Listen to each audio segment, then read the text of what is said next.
Shalom, saudara yang dikasihi Tuhan Yesus Kristus. Selamat malam, salam sejahtera buat saudara semua dimanapun saudara berada. Damai dan sukacita oleh Roh Kudus melimpah senantiasa dalam hati dan kehidupan saudara semua. Sebelum kita mendengarkan renungan firman Tuhan, mari sama-sama kita berdoa. Bapa kami yang di surga, Bapa di dalam nama Tuhan Yesus Kristus, kami mengucap syukur Tuhan oleh karena kebaikan-Mu, penyertaan dan pertolongan-Mu di sepanjang hari ini. Dari pagi hingga malam ini, kami dapat lalui semuanya oleh karena kemurahan-Mu. Terima kasih Tuhan, pada saat ini kami mau mendengarkan sabda firman-Mu. Urapilah kami, jamah hati kami Tuhan, supaya kami dapat mengerti apa yang menjadi maksud-Mu bagi kami. Terima kasih ya Tuhan, dalam nama Tuhan Yesus Kristus kami berdoa. Haleluya, amin. Saudara yang dikasihi Tuhan, ayat renungan kita pada saat ini terdapat di dalam Injil Lukas pasal 12 ayat 29. Tertulis demikian, "Jadi janganlah kamu mempersoalkan apa yang akan kamu makan atau apa yang akan kamu minum, dan janganlah cemas hatimu."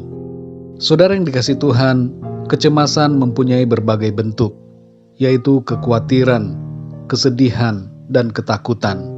Sebenarnya kecemasan merupakan reaksi normal ketika kita mengalami suatu keadaan tertentu. Tapi kecemasan ini tidak boleh membuat kita terus-menerus dikuasai dengan perasaan khawatir, takut, atau sedih itu. Sebab perasaan-perasaan tersebut dapat berdampak kepada keadaan fisik kita. Menurut penelitian medis, beberapa dampak kecemasan terhadap kondisi tubuh adalah meningkatnya detak jantung, sakit di bagian dada, nafas menjadi pendek, tenggorokan terasa seperti ditekan, mulut menjadi kering, berkeringat, badan terasa panas dingin, gemetar, sakit pada perut bagian bawah atau atas, sakit kepala, pusing, dan bahkan pingsan. Dari sini saudara kita memahami bahwa kita seharusnya mengendalikan pikiran dan perasaan kita agar tidak dikuasai dengan kecemasan yang membawa dampak tidak baik bagi kita. Dalam Lukas 12 ayat 29, Tuhan Yesus berkata, "Janganlah kamu mempersoalkan apa yang akan kamu makan atau apa yang akan kamu minum, dan janganlah cemas hatimu." Bagian pertama ayat ini merupakan perintah Tuhan agar kita tidak mengkhawatirkan soal-soal kebutuhan hidup kita. Dan bagian yang kedua adalah perintah Tuhan agar kita tidak cemas dengan apapun juga. Kekhawatiran dan segala jenis kecemasan tidak menambah baik keadaan, justru memperburuk situasi. Tuhan Yesus mengatakan bahwa kekhawatiran kita tidak akan menambah sehasta saja pada jalan hidup kita. Artinya adalah bahwa kekhawatiran itu tidak membawa dampak yang baik bagi kita.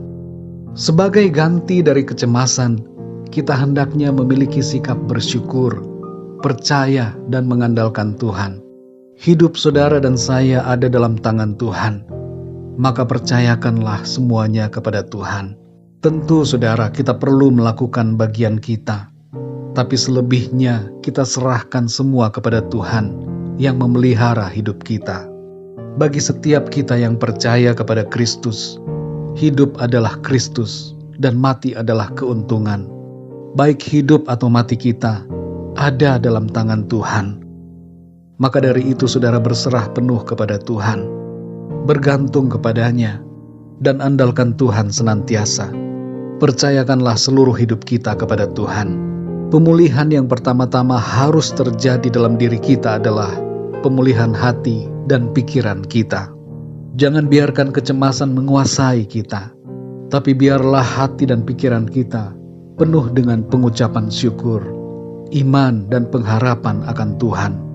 Pemulihan yang selanjutnya adalah keadaan kita akan menjadi semakin baik karena pertolongan kuasa Tuhan yang bekerja dalam hidup kita. Saudara yang dikasihi Tuhan, firman Tuhan berkata dalam Roma 1 ayat 17, bahwa orang benar akan hidup oleh iman. Dan satu lagi prinsip yang harus kita miliki, sesuai dengan 2 Korintus 5 ayat 7 adalah hidup karena percaya bukan karena melihat. Kalau kita melihat keadaan kita akan cemas, khawatir, takut.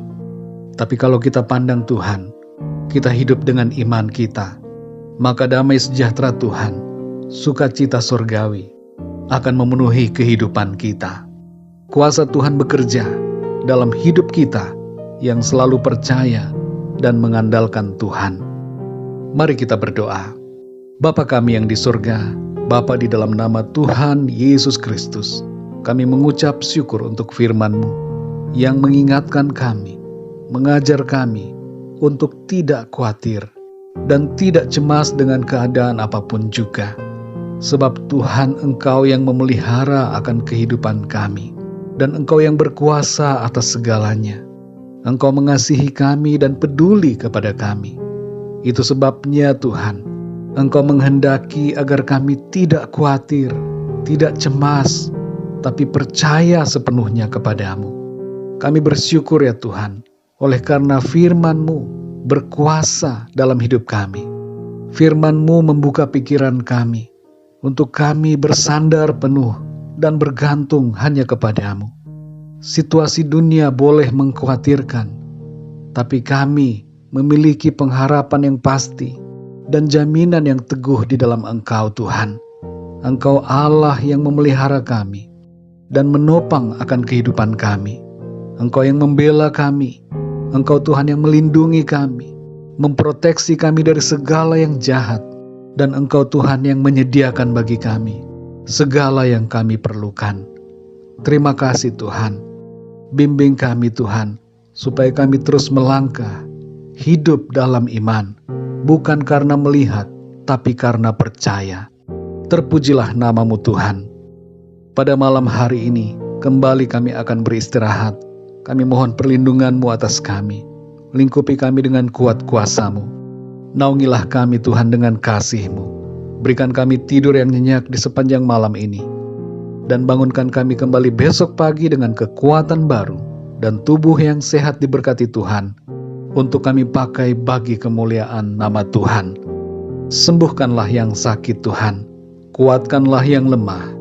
Berikanlah semangat yang baru kepada yang berputus asa. Dan berikanlah jalan keluar dan pertolongan yang ajaib bagi yang sedang mengalami masalah dan persoalan dalam hidup mereka. Kami percaya mujizat Tuhan terjadi. Kami alami pertolongan dan jawaban Tuhan dalam hidup kami. Terima kasih ya Tuhan. Dalam nama Tuhan Yesus Kristus, Tuhan dan Juru Selamat kami berdoa dan mengucap syukur. Haleluya. Amin. Puji Tuhan, saudara yang dikasihi Tuhan, saya percaya firman Tuhan menjadi berkat dan kekuatan buat saudara semua. Dan Roh Kudus akan menolong saudara untuk lebih lagi memahami kebenaran firman Tuhan. Tuhan Yesus memberkati saudara semua. Selamat malam, selamat beristirahat, dan sampai jumpa dalam renungan yang berikutnya. Haleluya.